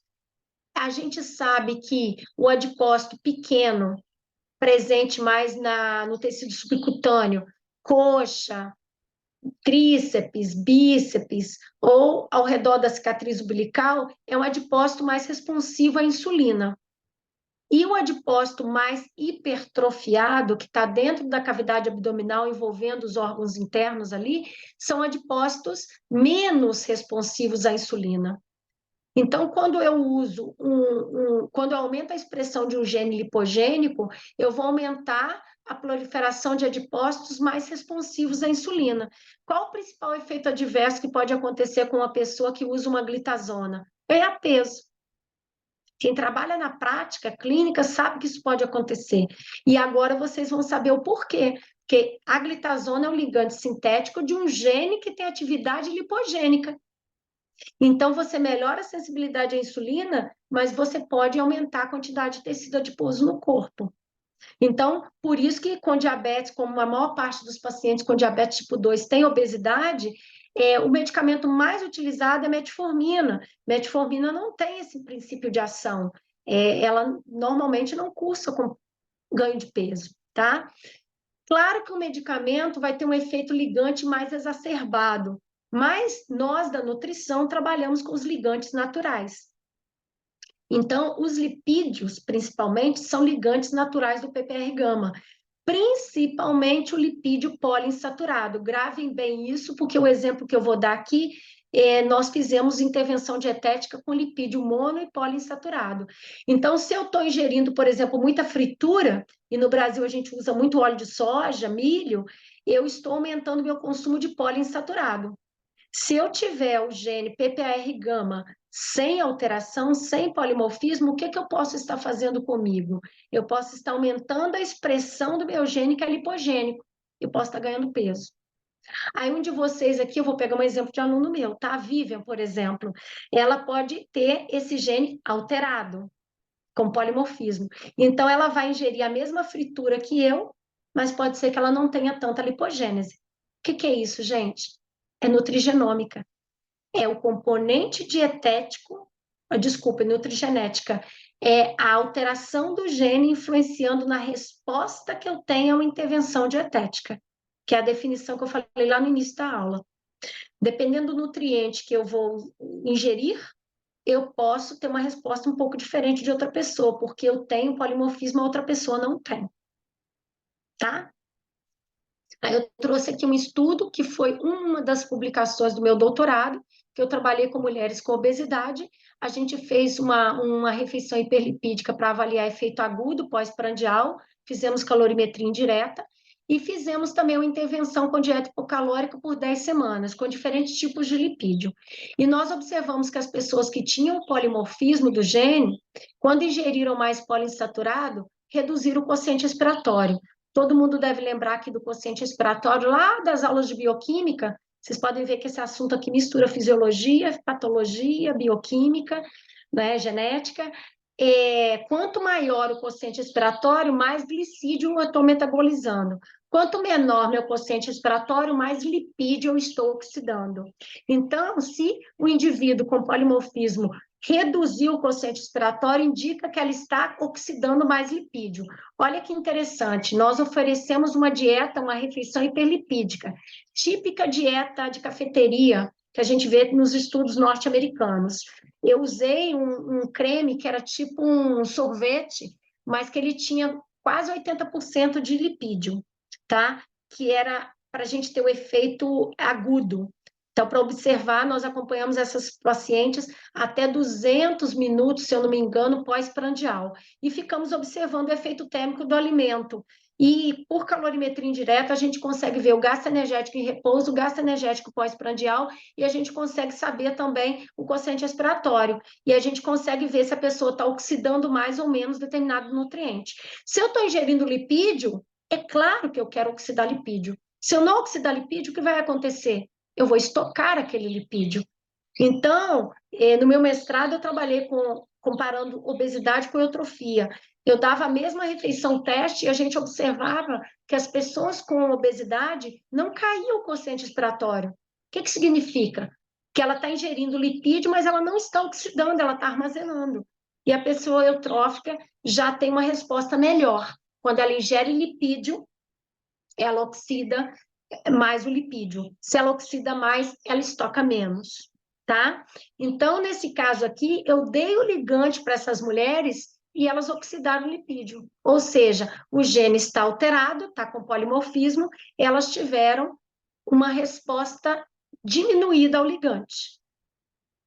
As mulheres sem o polimorfismo já não tiveram o mesmo resultado, tá? Então, quando eu avaliei 10 semanas aí, o poliinsaturado, em vários momentos, ele foi oxidado. E as mulheres com polimorfismo tiveram maior gasto energético pós-prandial, que é aquele efeito térmico do alimento, que em algumas faculdades nós chamamos de TID, lá em Viçosa a gente falava TID, que é termogênese induzida pela dieta. Em outros livros, a gente encontra como efeito térmico do alimento, que é o gasto energético pós-prandial. E nós observamos que as mulheres com polimorfismo tiveram um aumento do gasto energético pós-prandial. Por quê? Porque o gene que tem atividade lipogênica estava com a proteína, né, sintetizada, o polipeptídeo sintetizado, estava menos ativo, digamos assim. Né? A capacidade de fazer lipogênese foi influenciada, tá? Explicando de uma forma mais simples. Esse polimorfismo que eu trabalhei, voltando lá no início da nossa aula, é um polimorfismo de substituição de base nitrogenada, tá? Na minha época, lá 20 anos atrás, a gente encontrava mais dessa forma na literatura, prodosealo, o que significa substituição de aminoácido prolina por uma alanina no códon 12. A citocina aqui substituiu por uma guanina, aí, quando foi traduzir o aminoácido, ao invés de prolina nessa posição, ficou alanina. Ao invés de asparagina, prolina e ácido glutâmico e glutamina, ficou asparagina, alanina, glutamina. Ah, claro que aqui é um pedacinho do DNA. Atualmente, a gente já encontra mais a denominação do polimorfismo como RS, que é como se fosse um endereço. Nós aqui temos o endereço, número da casa, do apartamento, então é mais ou menos onde é que eu encontro esse polimorfismo. Então, hoje a gente encontra RS 1801-282, que é a mesma coisa que a substituição de uma prolina por uma alanina no códon 12, tá? Então, na minha época, eu fiz isso aqui com gel de agarose. Hoje a gente faz em tempo real, para saber quem tem e quem não tem esse polimorfismo, tá? E aí eu vim do meu doutorado com aquela dúvida. Se as pessoas com polimorfismo responderam bem a um aumento de poliinsaturado na dieta, será que as pessoas sem polimorfismo, se eu alterar o poli e o monoinsaturado, fizer estudo de caso controle, as pessoas vão ter uma resposta, uma expressão gênica diferenciada? Foi esse o estudo que eu fiz, o único com expressão gênica. A gente avaliou 32 mulheres com obesidade que não tinham polimorfismo, ou seja, nós genotipamos, e aquelas que tinham polimorfismo, que eram a minoria, nós excluímos do estudo, para a gente garantir que todo mundo ali tinha a mesma capacidade de expressão gênica, porque nós não queríamos misturar quem tinha e quem não tinha o polimorfismo.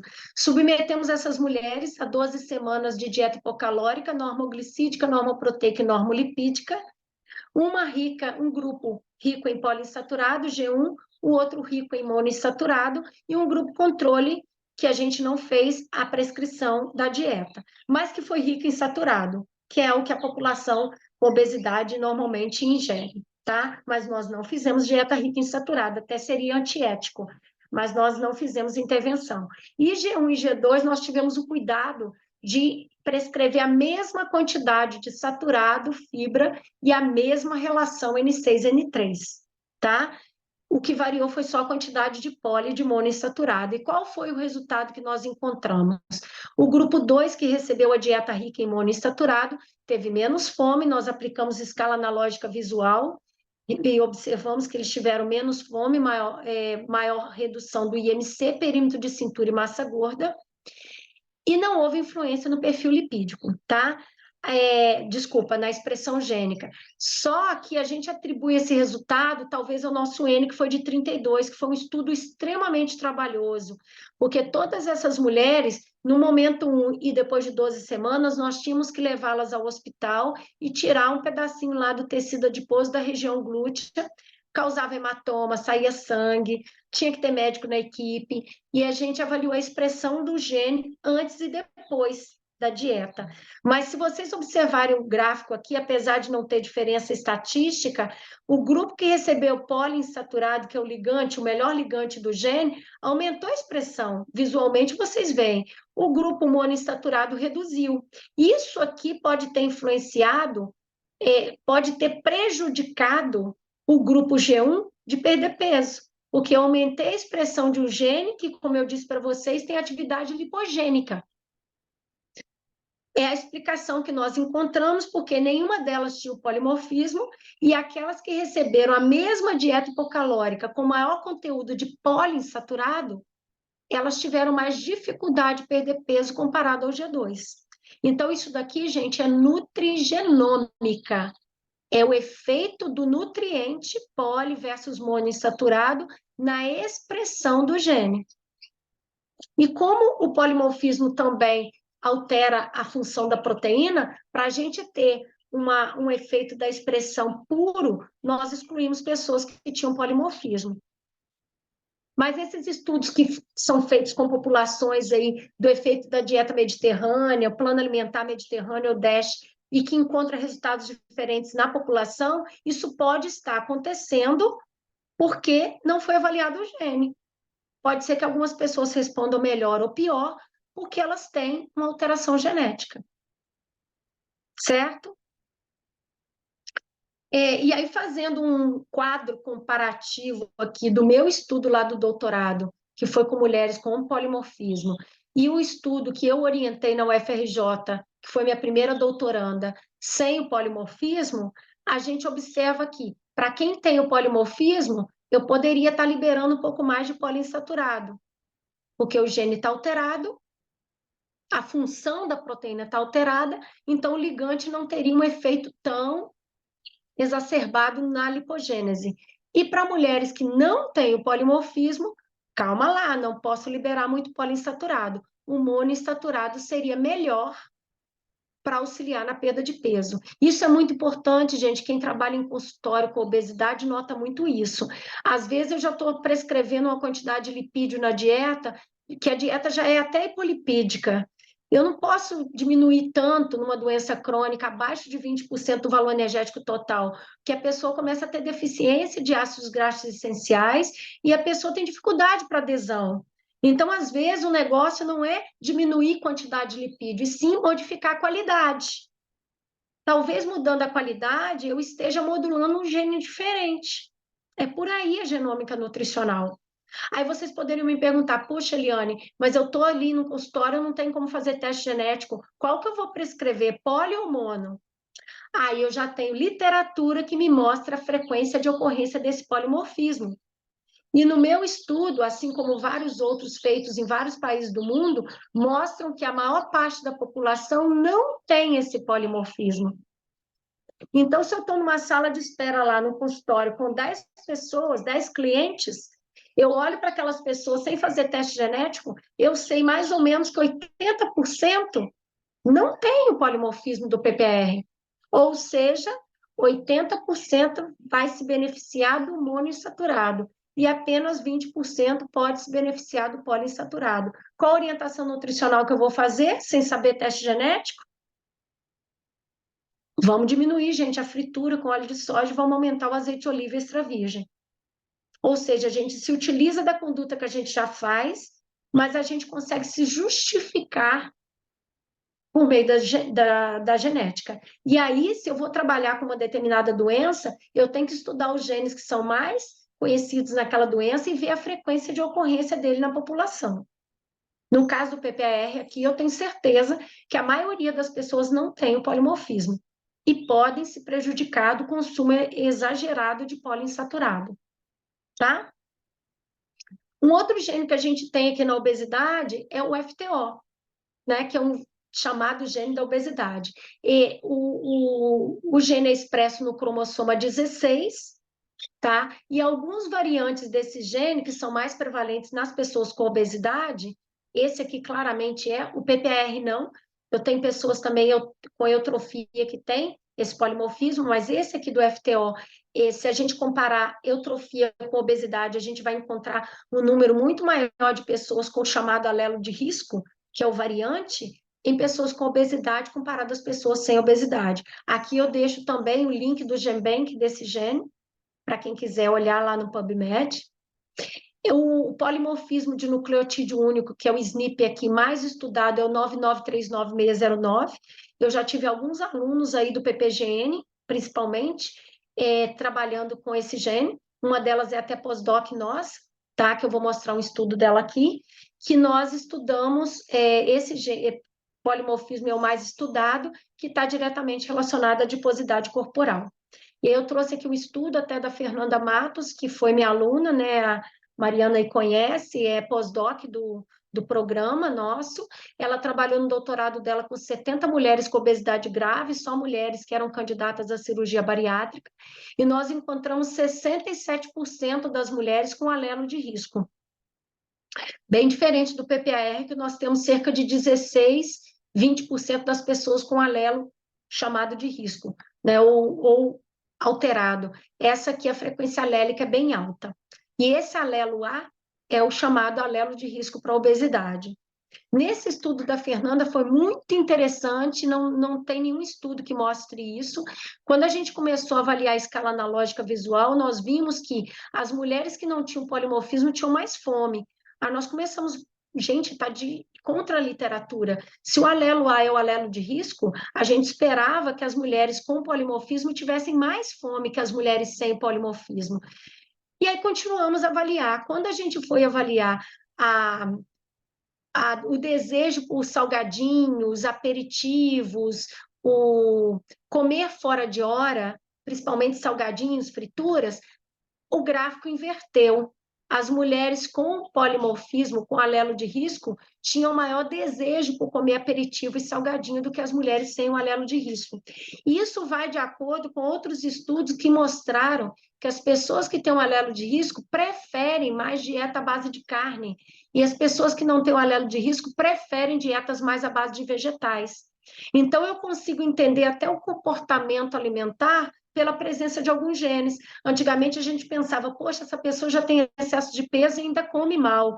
E às vezes essa escolha alimentar tem relação com o polimorfismo. Isso aqui já é nutrigenética, é o impacto do variante genético no resultado de uma dieta ou na escolha alimentar ou no comportamento alimentar. tá? E tem outros estudos que eu deixo aqui, caso vocês queiram ler, que mostra que o alelo A, quando a pessoa adere bem a uma dieta hipocalórica rica em proteína, ele reduz a compulsão alimentar. Então, tem como tratar a pessoa que tem esse alelo de risco. Se eu souber fazer um teste genético, sei que ele tem um alelo de risco, pode ser que a dieta hipocalórica hiperproteica beneficie essa pessoa. Eu vou prescrever dieta hiperproteica para qualquer pessoa que quer perder peso? Não, mas essa pessoa aqui pode se beneficiar. Outro estudo aqui mostrou a mesma coisa. A perda ponderal é maior se eu fizer intervenção hiperproteica. Outro estudo mostra que o plano alimentar estilo mediterrâneo favorece essa pessoa que tem um alelo de risco para perder peso. Mudança de estilo de vida também ajuda essa pessoa a perder peso. Ou seja, questões que a gente já sabe no nosso dia a dia que são favoráveis para a perda de peso podem ser mais enfatizadas para pessoas que têm esse alelo de risco. E vocês viram que 67% das pessoas com obesidade mais grave têm esse alelo de risco. Ou homozigoto, ou seja, tem o alelo de risco nos dois alelos, o senso e o antissenso do DNA, ou pelo menos em um dos alelos, que a gente pode chamar também de heterozigoto. Enfim, o alelo A está presente ou nos dois, desculpa, o alelo de risco A pode estar presente nas duas fitas de DNA ou numa só, tá? Então, esse FTO é um gene que eu tenho trabalhado mais ultimamente. A gente tem feito bastante estudo sobre ele, e esse estudo que eu falei de microbiota, que a gente está avaliando, tem esse gene. Tem vários outros genes que eu não vou falar aqui para vocês, porque não é aula de obesidade, eu só trouxe esses dois, mas a gente, no pós-doc da Fernanda, a gente está trabalhando com 12 genes que estão relacionados ao controle de fome e saciedade, lá do centro hipotalâmico. Então, a gente está trabalhando leptina, receptor de leptina, grelina, receptor de grelina, receptor de melanocortina, proopiomelanocortina, além do FTO, tá? Então, para a gente tentar avaliar a interação entre todos eles aí, tá? Em relação à doença cardiovascular, eu trouxe 2 genes também para mostrar para vocês. Não vamos demorar muito não, tá, gente? A gente vai terminar no horário certinho, é porque realmente eu gastei mais tempo exemplificando lá atrás para vocês conseguirem trazer, meu objetivo principal não é que todo mundo aqui domine genômica, mas trazer a genômica para a nossa vida, tá? Então, na doença cardiovascular, eu separei um gene relacionado à dislipidemia e uma hipertensão. Então, aqui, esse artigo também é bem interessante, que fala de nutrição personalizada.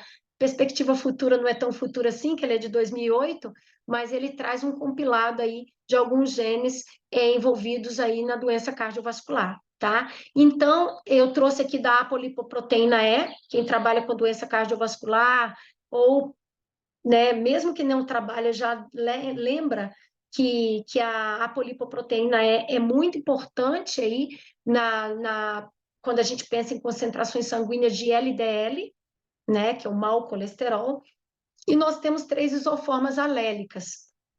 A interpretação é um pouquinho diferente do que eu falei lá para o FTO e do PPAR, tá, gente? A isoforma ApoE2 são aquelas pessoas que têm uma cisteína na posição 112 e uma cisteína na posição 158 do gene. A ApoE3 é que tem cisteína no lado da fita de DNA, na posição 112, e uma arginina na 158.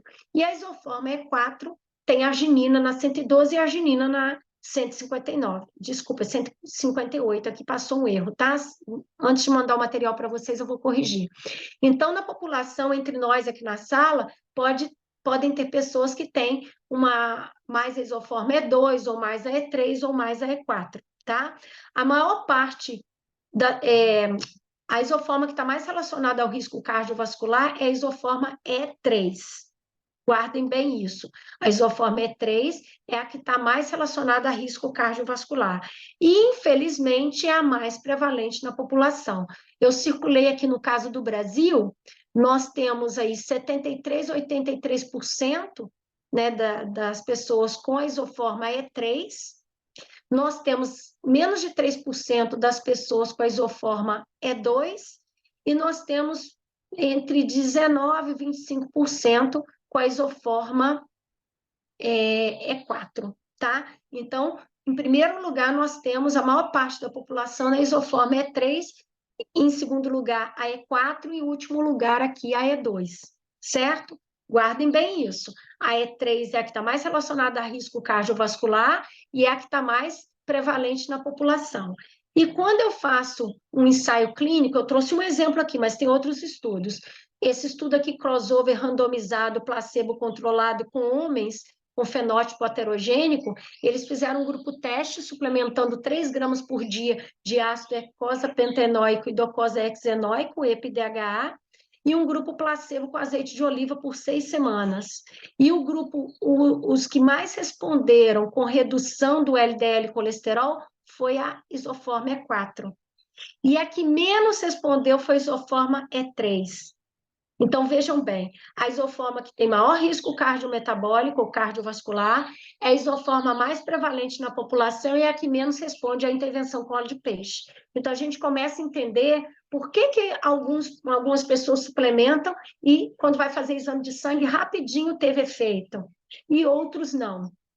Por que a gente fala que não adianta ficar suplementando N3 e não mudar estilo de vida? Porque a suplementação com N3 pode não funcionar tão bem para todo mundo. Isso é nutrigenética pura. É o efeito de uma isoforma, de uma variação genética, na resposta que o indivíduo tem a uma intervenção. A gente volta lá na definição que eu dei no início da aula, tá? E aí, a gente já sabe que idade, sexo, a produção endógena de LDL, o estado de doença, o uso de medicação, tudo isso influencia no nosso LDL colesterol ou na resposta que eu tenho a uma suplementação com óleo de peixe. Então, a gente agora poderia acrescentar mais um fator, a variação da apolipoproteína E. Tá? Então, aquela resposta dificultada que alguns indivíduos têm quando fazem a suplementação pode estar relacionada a essa alteração ou a essa presença da isoforma E3 da apolipoproteína E. Tá? Então, pessoas que têm uma hipercolesterolemia persistente, que usa medicação, que já tentou intervenção dietética, já mudou o estilo de vida e não tem resultado, talvez sim a cereja do bolo que eu falei lá atrás. Talvez sim um teste genético ajude a direcionar um pouco mais, que é aquilo que eu falei lá no início, aumentar a eficácia de uma determinada intervenção. Tá? Hoje, com alguns polimorfismos que nós fizemos nos nossos projetos de pesquisa, a gente já está direcionando pessoas para bariátrica. Por exemplo, pessoas que têm polimorfismo, um tipo de polimorfismo no receptor de melanocortina, são pessoas que a gente já sabe que não vão responder ao tratamento convencional de medicamento e dieta. São pessoas que vão se beneficiar bastante da cirurgia bariátrica. Então, a gente já tem aplicado a nossa pesquisa no dia a dia, já tem assim, essa indicação de priorizar, digamos assim, a cirurgia bariátrica, porque a gente tem no nosso grupo lá pessoas que, quando começam a ser acompanhadas, tem aluno meu aqui na turma que não me deixa mentir, que quando começa a ser acompanhado no grupo, já tem uma perda de peso boa antes mesmo da cirurgia. E tem pessoas que não têm, ou porque elas não aderem, ou porque elas têm aí talvez um fator genético muito forte, que eu falei lá no início, a genética carrega a arma e o ambiente aperta o gatilho. Então, às vezes, a carga genética é grande, o número de polimorfismos de genes candidatos ao ganho de peso é grande e essa pessoa não responde bem ao tratamento convencional, tá? E um último exemplo de doença cardiovascular, e eu vou finalizar na sarcopenia, que é super rápido, é esse estudo com hipertensão arterial, tá? Que é um estudo interessante, que eles fizeram a avaliação com a dieta DASH. Para quem não lembra, eu coloquei um quadrinho aqui do lado, o que é esse plano alimentar DASH, não é? Ele tem um percentual menor de gordura, né, de lipídios, um percentual de proteína maior, mais fibra que a dieta típica americana, uma quantidade boa de potássio, magnésio e cálcio, e eles fizeram um experimento com a dieta DASH e com a dieta DASH restrita em sódio, tá? E nesse gráfico nós temos aqui 2 polimorfismos do receptor beta-adrenérgico, que é muito importante no funcionamento do sistema renina-angiotensina-aldosterona, Quem lembra da fisiopatologia da hipertensão arterial sabe que é um sistema importantíssimo. Então, eles trabalharam aqui com 2 polimorfismos desse receptor adrenérgico.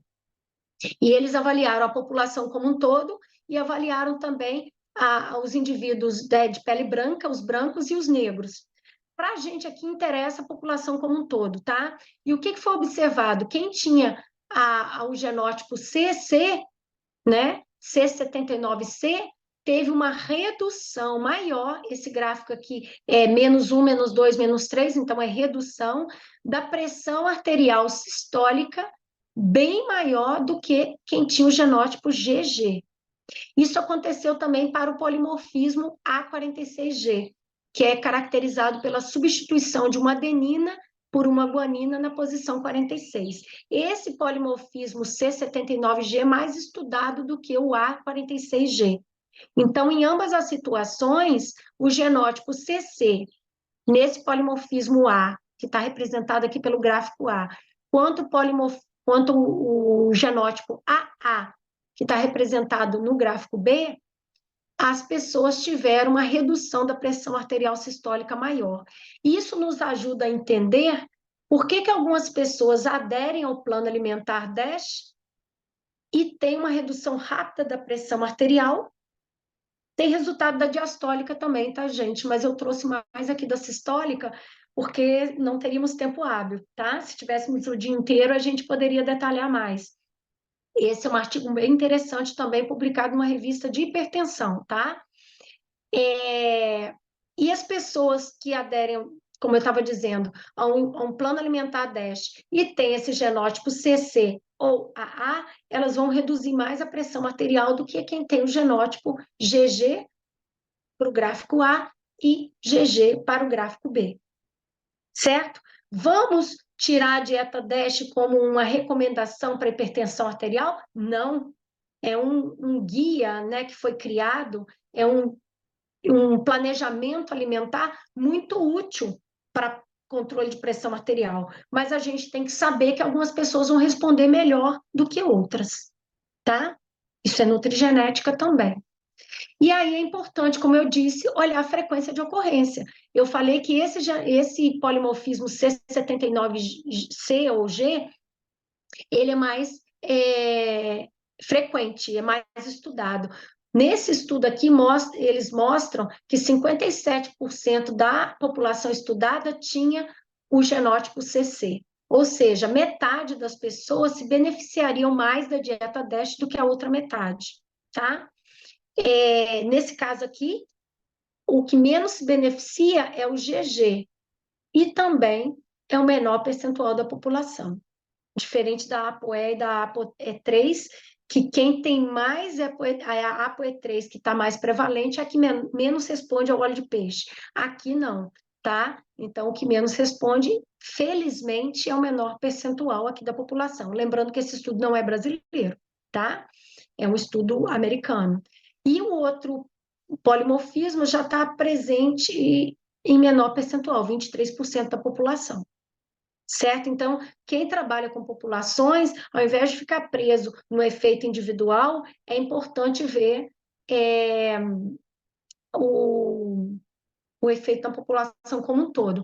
Eu me lembro de uma banca, de uma aluna da UFRJ, que trabalhou com um professor lá do Instituto que trabalha com populações, e a primeira pergunta que eu fiz na banca foi: você avaliou esses genes aí, qual a frequência de ocorrência dele na população? Porque isso justifica até um estudo da gente. Vamos supor que eu esteja procurando um financiamento, se eu disser que aquele polimorfismo é grave, é importante, e ele atinge metade da minha população, é um polimorfismo que vai me chamar mais atenção.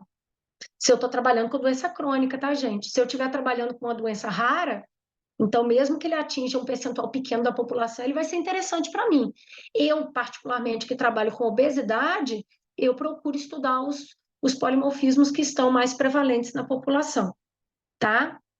E para a gente finalizar, eu vou falar aqui um pouquinho da massa muscular, genômica com massa muscular, que a gente pode estar pensando aí na performance de atleta de alto rendimento, né, com as Olimpíadas, né, cresceu muito, né, a diferença hoje em dia entre os atletas é muito pequena, né? O rendimento, a exigência está tão alta que qualquer alteração é interessante. Se pensarmos aí no futebol, um jogador atacante ou um goleiro, ele tem uma necessidade de aumento de massa muscular, tipo de massa muscular diferente. Não é a minha área de atuação, tá, gente? Atleta, mas é muito relevante pensar nesses genes que podem modular a formação de massa muscular. E o meu interesse maior são nos pacientes doentes crônicos e principalmente idosos, pensando na sarcopenia, tá? Então, o que vem a ser sarcopenia para quem não trabalha com o assunto?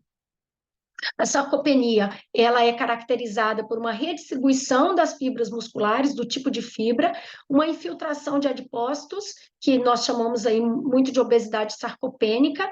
Em nível intracelular, eu tenho uma proteólise aumentada, né? Isso aconteceu muito no pós-Covid, acontece muito com o aumento da idade naturalmente, e alguns genes alterados podem potencializar isso, modificações da proteína, aumento do estresse oxidativo, função mitocondrial, menor número de unidades motoras, que são células, né, os miócitos, redução do número e da capacidade regenerativa de células satélites, importantíssimas na formação de massa muscular, e alteração também inflamatória, que é o que aconteceu muito com o vírus é, na Covid-19, tá? Que o processo inflamatório gerado aumentou muito a perda de massa magra. O indivíduo que tem essas alterações, ele tem uma menor força muscular, a gente avalia muito com o dinamômetro, ele tem uma quantidade de músculo reduzida e uma performance física também reduzida. Um indivíduo idoso, por exemplo, com sarcopenia, é um indivíduo que vai necessitar de ajuda para banho, ajuda para alimentar sozinho. Então, a sarcopenia é um tema muito importante quando a gente pensa em aumento de expectativa de vida na população. Tá? E esse estudo aqui de sarcopenia com microRNAs é bem interessante, não é simples, mas é bem interessante, que mostra que com o aumento da idade a gente já tem uma tendência a reduzir a formação de fibra muscular. E tem alguns microRNAs que podem causar anormalidades nas células satélites, aumentando a infiltração inflamatória e de um infiltrado inflamatório, a quantidade de citocinas pró-inflamatórias e gordura no músculo, acelerando essa perda muscular, tá? Então, os microRNAs, eles podem ser modulados com modificações ambientais, então, é diferente do polimorfismo que eu nasci com ele, eu vou morrer com ele, os microRNAs, eles podem ser modulados, seriam uma forma da gente retardar essa sarcopenia. Lembrando também, como eu falei na obesidade, que a sarcopenia ela é multifatorial, não é só modulando o gene que eu vou evitar a sarcopenia. A sarcopenia tem relação com nutrição, tem relação com estresse oxidativo, então a ingestão aí de compostos bioativos é importantíssima, com metabolismo de proteína, com citocinas inflamatórias, com sedentarismo, exercício físico, mas também tem relação com vários genes. Tá? Então, mais uma vez, é uma alteração multifatorial, mas que é poligênica também. Tudo que é multifatorial e poligênico é mais difícil de controlar, tá? E dentro da tecnologia das ômicas, tem estudos relacionando sarcopenia de transcriptômica, que estuda a transcrição, né, o RNA transcrito, a proteômica, que eu já expliquei, que estuda a proteína, os microRNAs, estudos com animais transgênicos, metabolômica, a genômica, que inclui a nutrigenômica, a nutrigenética, a epigenômica, e vem a microbiota intestinal também, tá? Então, todas essas ômicas, elas existem, e a tentativa nossa é aplicar isso de uma forma preventiva e controle da sarcopenia, tá? Esse estudo aqui eu recomendo, é uma revisão sistemática para quem está começando no assunto, ele traz vários genes, eu só trouxe um, que é um também muito conhecido. Na aula de hoje eu trouxe vários assuntos assim que estão em alta, e como a gente consegue aplicar a genômica, que é o receptor de vitamina D, né? Hoje em dia a vitamina D, até os médicos estão pedindo para tudo, né? A vitamina D ela ganhou uma importância nos últimos anos. E esse estudo de revisão sistemática, ele traz um compilado aí de 54 estudos com mais de 38 mil indivíduos, e ele pincela, né, revisão, ele discorre rapidamente sobre 26 genes e 88 polimorfismos associados à massa muscular.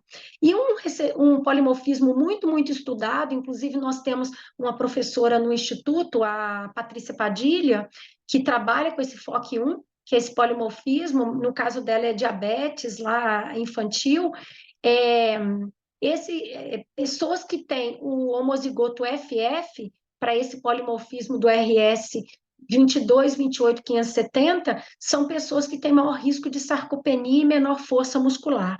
Então, sabendo que a pessoa tem esse polimorfismo, talvez essa pessoa tenha que alterar mais a dieta, tenha que fazer mais exercício para tentar driblar a presença desse polimorfismo que ela não pode deixar de ter. Ela tem, e aí a equipe interdisciplinar que trabalha com essa pessoa, o nutricionista, o geriatra, quem quer que seja, tem que trabalhar modulando fatores modificáveis. No caso aí, exercício, parar de fumar, que é outro fator que interfere, melhorar a ingestão alimentar, o sol, então vários fatores que estão relacionados aí à atividade da vitamina D. E um outro estudo que eu trouxe bem interessante em relação, bom, antes de falar dele, né, quero mostrar aqui que esse receptor, né, quem tem essa isoforma FF, esse estudo é de nativos norte-americanos, tá? 22% tanto das pessoas que têm artrite reumatoide, que foi o foco desse estudo, quanto pessoas do grupo controle, cerca de 20% tem esse FOC1 com essa isoforma FF, tá? Que é o genótipo de risco para a sarcopenia. Esse gene que traduz o polipeptídeo, o receptor de vitamina D, ele está presente no cromossoma 12 e o link, né, do GenBank dele está descrito aqui na tela e vocês terão esse material. Então, cerca de 20% da população norte-americana possui esse alelo de risco, tá? E um outro estudo interessante feito com vitamina D já não inclui nutrigenética, mas inclui aqui a transcriptômica, tá? Nós sabemos que a vitamina D ela é sintetizada no organismo, né, nós temos na forma de provitamina D, e depois ela precisa aí do tecido hepático, o tecido, o rim, o fígado, né, para fazer a ativação dessa 25-hidroxivitamina D e 1,25-hidroxivitamina D, e ela tem várias funções fisiológicas, né, mineralização óssea, função muscular, função imune, diferenciação celular. Então, a vitamina D é importantíssima quando a gente pensa em osteoporose, sarcopenia, resposta autoimune e câncer. E algumas pessoas, né, e aí vem as mudanças transcriptômicas na transcrição, e a gente inclui aqui epigenômica. Epigenômica, gente, não é alteração na fita de DNA, como eu estou falando aqui da nutrigenética e nutrigenômica, mas sim, vocês devem lembrar que o DNA, quando eu sintetizo o meu DNA, ele está enovelado. Para que eu quebre esse DNA, eu tenho que tirar esse novelo. E o que mantém esse DNA enovelado são as proteínas histonas, tá? Então, mudanças epigenômicas que têm relação com mudanças ambientais, poluição, uso do cigarro, alimentos processados e ultraprocessados, já tem estudos sobre eles podem alterar essa proteína histona e expor mais esse DNA, tá? Então, pessoas que têm essa alteração, elas têm um índice de resposta da vitamina D alterado. O que a gente tira disso? Que indivíduos que têm esse baixo índice de resposta são pessoas que podem precisar de uma dose diária de suplementação maior que indivíduos que não têm essa alteração. Então, esse estudo aí da nutrigenômica da vitamina D é um estudo de revisão, mas ele mostra isso, né? As pessoas que têm esse índice reduzido podem precisar de uma dose de 50 a 100 microgramas dia, e enquanto pessoas que têm uma resposta normal precisaria de 10 a 20 microgramas por dia. Então, isso novamente inclui aí o efeito das ômicas, das ciências ômicas na nossa resposta individual, na nossa necessidade nutricional, no nosso requerimento nutricional. Tá? Então, trouxe rapidamente aqui sobre vitamina D, mas também tem sobre sistema renina-angiotensina, fator de necrose tumoral, interleucina, vários outros genes que estão relacionados à sarcopenia, tá? Trouxe só um como exemplo. Bom, gente, resumidamente é isso que eu tenho para colocar para vocês sobre genômica, né? Com esses exemplos que eu separei, eu espero que tenha ficado um pouco mais claro, principalmente trazendo para a prática. Eu gosto muito, como eu trabalho com seres humanos e estou no mestrado profissional, a gente sempre tenta trazer uma ciência que é complexa, o que ela pode trazer para a prática nossa. Então, eu espero ter passado essa noção para vocês, tá? E eu agradeço aqui, né, quem conseguiu ficar até o final, né, 196 pessoas. Eu vou descompartilhar a tela e aí eu fico à disposição. Tá ótimo, Eliane. Obrigada aí pela excelente aula, palestra, né? A gente tem alguns comentários aqui no chat. Não sei se você quer ir lendo e tentando responder nesses, né, 10 minutinhos finais, ou se você quer que eu leia e você vai respondendo. Deixa eu dar uma olhada aqui. Eu vou voltar lá no início, porque eu não vi nenhum, né? É, Canal do fórum que você colocou. O grau de confiabilidade dos testes comerciais. Eles são confiáveis, a Rafaela perguntou. São confiáveis, tá, Rafaela? Eu tenho o preço deles aqui, se você quiser me pedir por e-mail, eu te passo, tem alguns. Não quis trazer aqui, gente, porque tem muitos laboratórios que fazem, eu não quero usar a marca de ninguém aqui, ainda mais para deixar gravado. Mas hoje em dia a gente tem vários que fazem o teste genético. Alguns fazem de 5, 6 genes. Hoje nós temos pacotes que fazem de um leque maior de genes. Agora, o único problema, Rafaela, é que muitas pessoas estão pedindo teste genético e não conseguem interpretar. O teste vem pronto para a gente, mas ele não é personalizado. Vem lá dizendo se você tem ou não tem determinado polimorfismo. E aí vem escrito assim: se você é hipertenso, comer mais aquilo. Se você não é, comer mais aquilo. Então, você, como nutricionista, que fez a anamnese detalhada do paciente seu, você tem que trazer aquilo ali para a sua realidade. Então, às vezes, eu vou falar para o paciente assim: não coma fritura, porque você tem esse polimorfismo. Mas a pessoa nem come fritura. Então, o que tem sido muito complicado, né, no uso desses testes é que a pessoa que pede um teste genético, ela tem que saber para que serve aquele gene, qual a função dele no organismo, quais são os componentes dietéticos que podem ajudar a modular a expressão daquele gene e qual o complemento que eu tenho da minha dietoterapia, digamos assim, que pode ajudar na expressão desse gene, né? Será que eu tenho que modificar a sua dieta? Será que essa pessoa vai ter que fazer atividade física também? Então, eu acho que além da equipe interdisciplinar, você tem que conhecer um pouquinho de genômica para você poder usar, porque o teste ele vem padrão, o laudo é padrão. Então, o nutricionista tem que saber explicar, tá? Se há risco de um resultado equivocado, eu acho que não, tá? Hoje a gente trabalha com saliva, com sangue. Eu já, na época de tese, aqueles que não ficam muito limpinhos, hoje em dia com PCR em tempo real, não. Mas na minha época, que era gel, às vezes ficava meio escuro, aí eu fazia de novo, e o resultado sempre se repetia, né? Então, tem outros professores aqui que com certeza trabalham com isso. Às vezes a foto fica ruim, mas enfim. É, tá. Se a gente tem dado das pessoas que têm indicação para genética da bariátrica.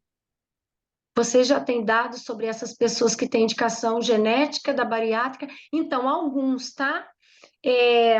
Como a gente trabalha, nós temos um grupo grande de pacientes que são acompanhados no hospital universitário aqui, Clementino Fraga Filho, que é o hospital universitário aqui da UFRJ. Esses pacientes já são acompanhados por um bom tempo. Então, os nutricionistas que estão em contato direto com eles sabem, aqueles que têm resultado ruim, se é porque não segue dieta, não segue nada, alguns falam claramente que não segue, e outros que são mais disciplinados e têm dificuldade. E vários deles já foram candidatos aí a pesquisas nossas. Então, o grupo da Fiocruz, que trabalha em parceria com a gente, já fez genotipagem de alguns, tá? Então, a gente já tem indícios aí de algumas pessoas que podem ter um resultado melhor ou pior no pós-bariátrico. Mas eu chamo atenção aqui também que o resultado pós-cirurgia também não depende só de genética. Tem pacientes que com 6, 7 meses de cirurgia já estão comendo tudo que comia antes. Então, não, a gente não pode atribuir só a isso. No nosso estudo, a gente vai ver polimorfismo, vai ver microbiota, vai ver consumo alimentar, para a gente ver quem está pesando mais aí na perda de peso. E o que mais preocupa a gente nem é perda de peso nos primeiros 2 anos de cirurgia, e sim a manutenção dessa perda em longo prazo. Né? Muitas pessoas, depois de 3, 4 anos de cirurgia, recuperam peso. Recupera por quê? Porque tem uma carga genética grande? Pode ser, mas muitas vezes é pelo consumo, tá? Volta a ingerir o que ingeria antes, continua sedentário, então a gente não pode atribuir totalmente à genética, tá? Eu estou respondendo rapidinho, gente, porque são muitas coisas aqui, mas eu posso detalhar depois. Isso. E aqui tem mais uma. Deixa eu pegar aqui, ó. Dificuldade de alguns indivíduos em responder melhor ou maior, além da genética e ambiente, pode ser atribuído a um fator sistema nervoso central? Sim, tem vários genes, como eu falei, que estão relacionados lá com o centro hipotalâmico, fome e saciedade. O centro da fome e o centro da saciedade, principalmente no hipotálamo, tá? Então, dentre esses genes candidatos aí, vários estão envolvidos lá, como eu falei, receptor de melanocortina, própria melanocortina, a grelina e leptina também agem em sistema nervoso, então pode sim, tá? Aumento de cortisol também pode. Nutrição comportamental, sim, tá? Mas lembrando, se for polimorfismo, gente, não vai alterar, tá? O polimorfismo permanece, mas a nutrição comportamental ajuda na adesão. Lembra daquele gene que eu falei lá do FTO, que nós observamos que a vontade de beliscar, né, o beliscamento, que diga, eu não gosto dessa palavra, mas o, o hábito de buscar alimento, normalmente é salgadinho, é doce, isso é maior em quem tem o polimorfismo. Então, talvez a nutrição comportamental ajude essa pessoa a aderir melhor ao plano alimentar. Ainda que a nutrigenética tenha dado vantagem para alguns indivíduos, é legal lembrar que todos usaram a dieta 10 foram... Sim, sim, com certeza. O Rodrigo falou aqui, todos se beneficiam, tá? Só que a redução da pressão, vocês viram lá no gráfico que todos reduziram pressão arterial sistólica, a diastólica também, que eu não mostrei, mas a redução foi maior em um determinado grupo que tinha um genótipo, tá? Não tô, como eu falei desde o início, gente, os guias alimentares, os planos alimentares que têm sido favoráveis à boa saúde, como o DASH, plano mediterrâneo, inclusive tem alguns estudos nossos aqui, eu acredito que no Brasil todo, fazendo adaptação transcultural, que isso é muito importante. A gente não tem uma dieta mediterrânea no Brasil, a gente tem que fazer uma adaptação transcultural. Tem um estudo bem interessante da professora Cláudia, da Maternidade Escola aqui, que ela fez uma adaptação da dieta do plano alimentar mediterrâneo para gestantes de alto risco. E é bem interessante, buscando alimentos brasileiros que têm mais ou menos a mesma composição. Então, isso continua sendo benéfico, tá? Modulação da microbiota pode, de alguma forma, reverter a sarcopenia? Também tem estudos. Reverter vai depender, tá? De cada caso. Se é um indivíduo mais jovem, pode ser que sim. Eu não tenho essa resposta aí para o Marcelo ainda. Mas em animais tem alguns estudos, Marcelo.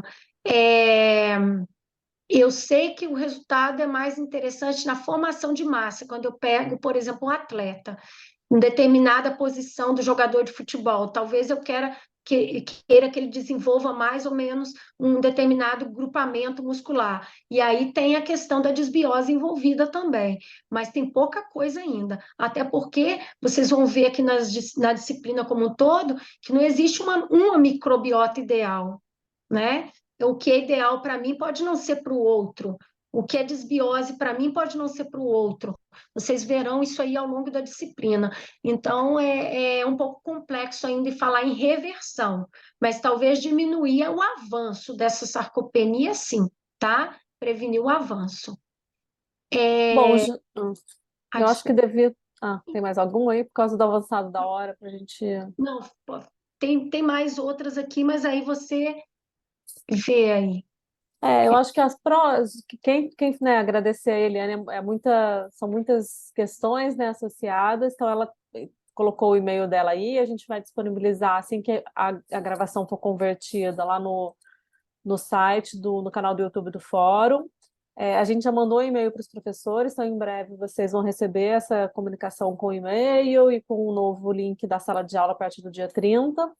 E aqueles que tiverem dúvidas, então, podem entrar em contato com a professora Eliane para sanar as possíveis dúvidas, tá?